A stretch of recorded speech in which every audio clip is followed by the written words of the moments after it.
출애굽기 18장. 모세의 장인이며 미디안 제사장인 이드로가 하나님이 모세에게와 자기 백성 이스라엘에게 하신 일, 곧 여호와께서 이스라엘을 애굽에서 인도하여 내신 모든 일을 들으니라.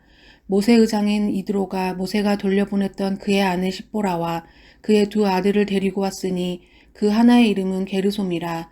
이는 모세가 이르기를 내가 이방에서 나그네가 되었다 하며, 하나의 이름은 엘리에셀이라. 이는 내 아버지의 하나님이 나를 도우사 바로의 칼에서 구원하셨다 함이더라. 모세의 장인 이드로가 모세의 아들들과 그의 아내와 더불어 광야에 들어와 모세에게 이르니, 곧 모세가 하나님의 산에 진친 곳이라. 그가 모세에게 말을 전하되, 내 장인 나 이드로가 내 아내와 그와 함께 한 그의 두 아들과 더불어 내게 왔노라. 모세가 나가서 그의 장인을 맞아 절하고 그에게 입맞추고 그들이 서로 문안하고 함께 장막에 들어가서 모세가 여호와께서 이스라엘을 위하여 바로와 애굽 사람에게 행하신 모든 일과 길에서 그들이 당한 모든 고난과 여호와께서 그들을 구원하신 일을 다 그 장인에게 말하매, 이드로가 여호와께서 이스라엘에게 큰 은혜를 베푸사 애굽 사람의 손에서 구원하심을 기뻐하여 이드로가 이르되, 여호와를 찬송하리로다. 너희를 애굽 사람의 손에서와 바로의 손에서 건져내시고 백성을 애굽 사람의 손 아래에서 건지셨도다. 이제 내가 알았도다. 여호와는 모든 신보다 크심으로 이스라엘에게 교만하게 행하는 그들을 이기셨도다 하고, 모세의 장인 이드로가 번제물과 희생제물들을 하나님께 가져오매 아론과 이스라엘 모든 장로가 와서 모세의 장인과 함께 하나님 앞에서 떡을 먹으니라. 이튿날 모세가 백성을 재판하느라고 앉아있고 백성은 아침부터 저녁까지 모세 곁에 서 있는지라. 모세의 장인이 모세가 백성에게 행하는 모든 일을 보고 이르되, 내가 이 백성에게 행하는 이 일이 어찌 됨이냐?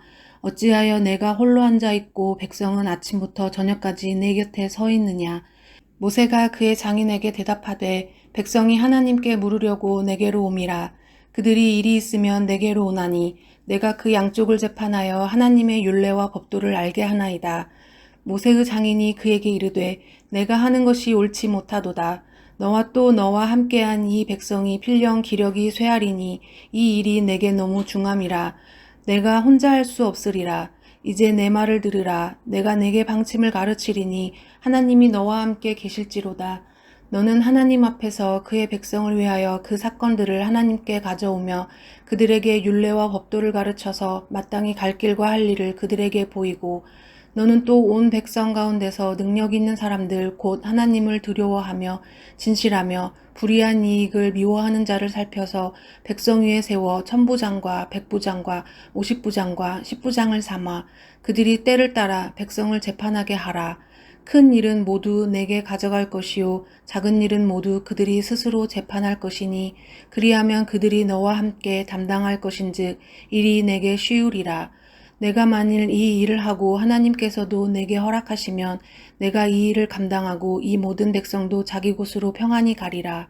이에 모세가 자기 장인의 말을 듣고 그 모든 말대로 하여, 모세가 이스라엘 무리 중에서 능력 있는 사람들을 택하여 그들을 백성의 우두머리 곧 천부장과 백부장과 50부장과 10부장을 삼음해 그들이 때를 따라 백성을 재판하되, 어려운 일은 모세에게 가져오고 모든 작은 일은 스스로 재판하더라. 모세가 그의 장인을 보내니 그가 자기 땅으로 가니라. 아멘. 사랑하는 우리 교우 여러분, 구독자 여러분, 좋은 아침입니다. 오늘 주시는 말씀 출애굽기 18장 말씀으로 우리 함께 귀한 은혜 나누는 시간이 되길 바랍니다. 오늘 말씀은 아말렉과의 르비딤 전투에서 승리한 직후 모세의 장인 이드로가 모세를 방문한 이야기입니다. 이드로는 하나님께서 모세를 통해 이스라엘 자손을 애굽에서 인도해 내셨다는 소식을 듣고 축하도 할 겸 또 피 할례 사건 이후 모세가 돌려보낸 그의 처자식을 다시 데려다 주기도 할 겸 해서 르비딤에 머물고 있던 모세, 사위 모세를 찾아온 것입니다. 이로써 장인 이드로와 사위 모세는 근 1년 만에 다시 만날 수 있었습니다. 말이 1년 만에 만났다지만 모세에게는 그 1년이 마치 10년, 20년, 30년 같은 날이었죠. 산전수전, 육박전, 공중전, 해상전 다 거쳤습니다. 10가지 재앙 사건을 경험했었죠. 또 애굽 군대에 추격도 당해 이스라엘 모든 백성들이 한순간에 몰살당할 위기까지 갔었습니다. 더 나아가 홍해바다가 갈라지는 초유의 하나님의 기적까지 체험했고, 생사를 넘나드는 희생을 하며 이스라엘 백성들을 출애굽시켰건만 좋은 소리 듣지 못하고 원망과 불평의 소리까지 들었던 모세입니다. 그러니까 말이 1년이지 10년, 20년 같은 시간이었을 것입니다. 저도 긴 목회는 아니지만 특히 담임 목회할 때의 시간이 어떻게 지나갔는지 모를 정도로 정신없이, 그것도 법적 싸움 다투느라 쉽지 않은 목회 생활을 했는데, 제가 그런 것이 아니고 제 주변 많은 목사님들이 저를 보고 아야 30년 같은 10년을 보냈구나, 제가 이런 말씀들을 많이 들었었죠. 물론 힘들기만 했겠습니까? 그렇지 않죠. 위태위태한 상태에서도 교회가 흔들림 없이 올 수 있도록 저도 목회에 최선을 다했고, 또 최선을 다한 만큼 하나님께서 때마다 기적을 베풀어 주시고, 물론 개 중엔 목회를 힘들게 했던 몇몇의 사람들도 있었지만 대부분 좋은 직분자들, 또 우리 성도들을 통해 행복하게 목회하면서 열매도 많이 맺도록 해 주셨기에 보람도 많이 느꼈죠. 아무튼 담임 목회 10년이 금방 지나가더라고요. 저는 외람되지만 그런 의미에서 모세의 1년이 어떤 의미이고 어떤 감정이었을지 조금이나마 느낄 수 있습니다. 얼마나 많은 이야기거리가 있었겠어요. 아마도 밤새 하나님께서 이루신 놀라운 기적과 기사들, 능력에 대한 체험들, 애굽에서의 10가지 재앙을 통해 어떠한 일이 있었는지 별 간증이 그 산더미처럼 있었을 것 아니겠어요? 그때그때마다 모세는 그러한 체험들을 힘있게, 때로는 확신하며 장인인 이드로에게 증거했을 것입니다. 아무튼 이드로는 이방신의 제사장이었음에도 불구하고 사위 모세를 통해 여호와 하나님을 더 구체적이고 명확하게 알 수 있었고, 하나님에 대한 바른 신앙과 확신을 가질 수 있게 되었습니다. 여기서 우리가 알 수 있는 것은 하나님의 은혜로 구원을 얻은 성도가 가장 먼저 해야 할 일이 하나님의 구원의 은혜를 증거하는 일임을 바로 알 수 있습니다. 그렇습니다. 첫 번째 우리에게 주시는 교훈은 성도는 하나님의 은혜의 소문을 널리 퍼뜨려야 한다는 것이죠. 오늘 1절 말씀에 보면 모세의 장인이며 미디안 제사장인 이드로가 하나님이 모세에게와 자기 백성 이스라엘에게 하신 일, 곧 여호와께서 이스라엘을 애굽에서 인도하여 내신 모든 일을 들으니라. 모세를 통해 장인 이드로가 여호와 하나님께서 행하신 모든 일을 다 들었다고 했어요.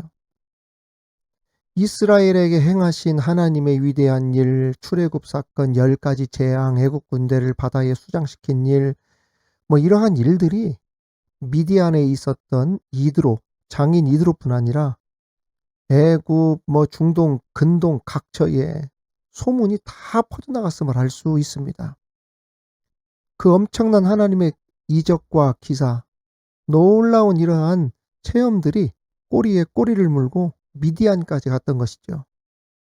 그래서 모세의 장인 이드로가 이 소문을 듣자마자 사실 여부를 확인하기 위해 찾아왔던 것입니다. 애굽으로 가던 중 돌려보낸 그의 처자식들을 모두 데리고 모세에게 찾아갔던 것이죠.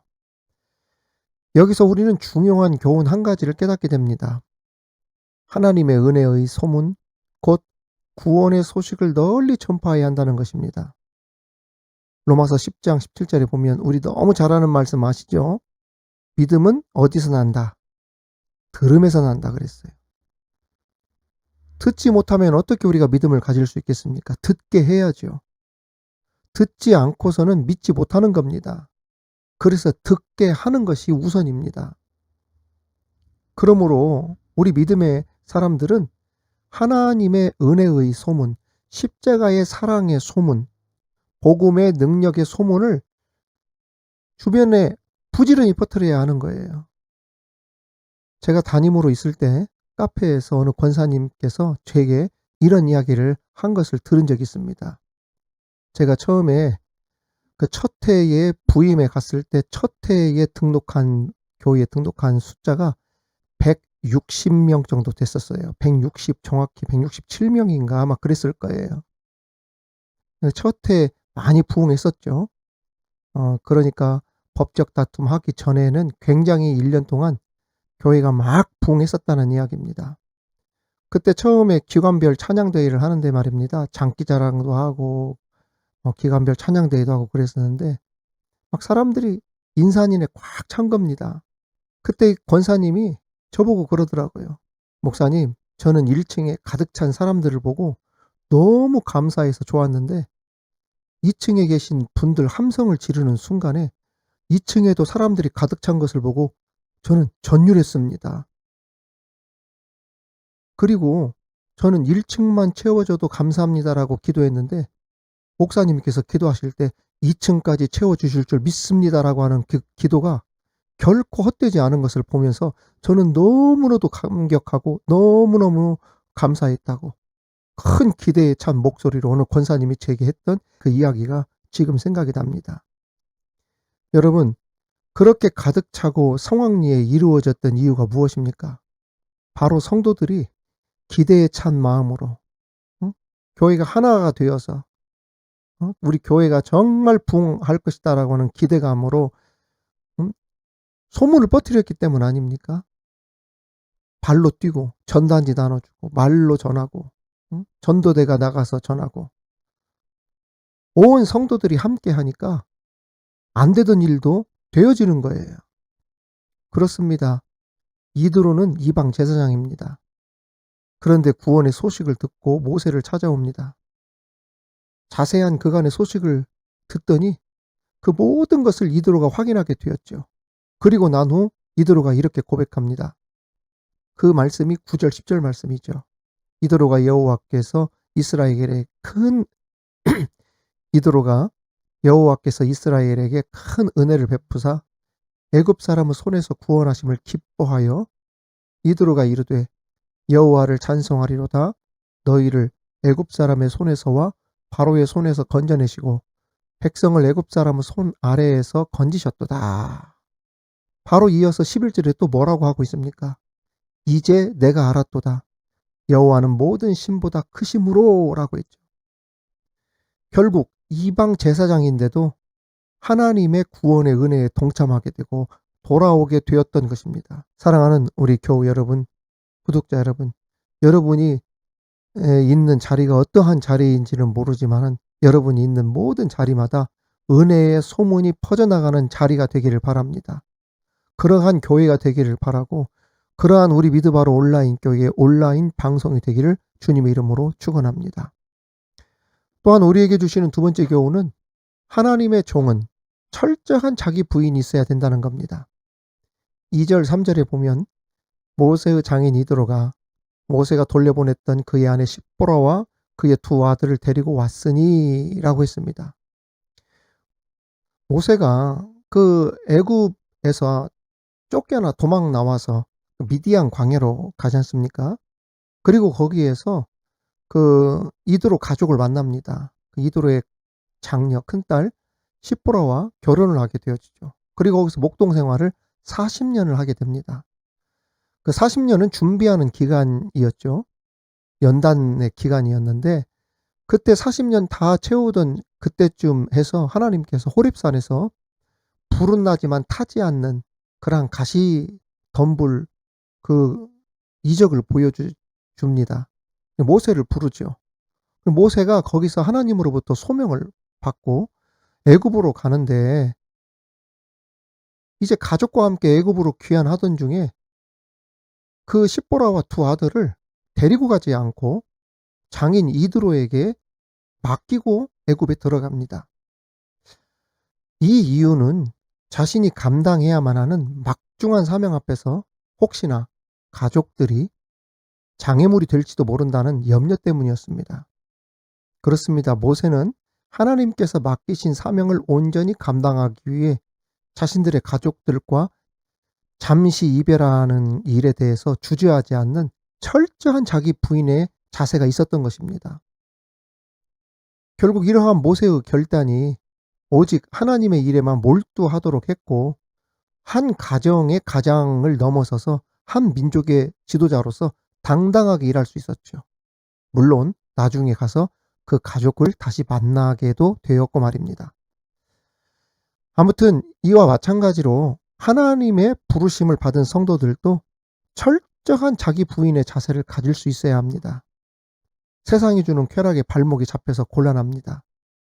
사소한 인간적인 정에 이끌리거나 돈, 명예, 권력, 심지어 가족들까지라도 하나님께서 맡기신 사명을 감당하는 데 있어서 방해가 된다면 단호하고도 결연하게 이것을 자를 수 있는 결단력이 있어야 하는 것입니다. 예수님께서도 이렇게 말씀하셨죠. 마태복음 10장 37절 38절에 보면 아버지나 어머니를 나보다 더 사랑하는 자는 내게 합당하지 아니하고 아들이나 딸을 나보다 더 사랑하는 자도 내게 합당하지 아니하며 또 자기 십자가를 지고 나를 따르지 않는 자도 내게 합당하지 아니하니라. 이것은 바울도 마찬가지였습니다. 바울도 자신이 가장 신뢰하고 사랑하던 동역자 영적 아들 디모데에게 이런 말씀을 한 적이 있어요. 군사로 다니는 자는 자신을 군사로 부르신 자를 기쁘시게 하기 위하여 결코 자신의 생활에 얽매여서는 안 된다. 디모데후서 2장 3절 4절에서 말씀하였었죠. 그렇습니다. 하나님의 종은 결코 자신의 사적 욕심이나 사소한 정에 얽매여서는 안 됩니다. 사리사욕에 빠진 일꾼에게서 어떻게 충성됨을 기대할 수가 있겠냐는 거예요. 이제 철저한 자기 부인으로 하나님이 원하시는 종으로 부름을 받아 쓰임받는 우리 모두 되시기를 주님의 이름으로 축원합니다.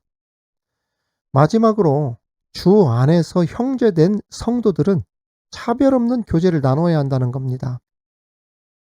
12절에 보면 모세의 장인 이드로가 번제물과 희생 제물들을 하나님께 가져오매 아론과 이스라엘 모든 장로가 와서 모세의 장인과 함께 하나님 앞에서 떡을 먹으니라. 여러분, 이드로는 말입니다. 그냥 평범한 사람인 것 같아도 그렇지 않아요.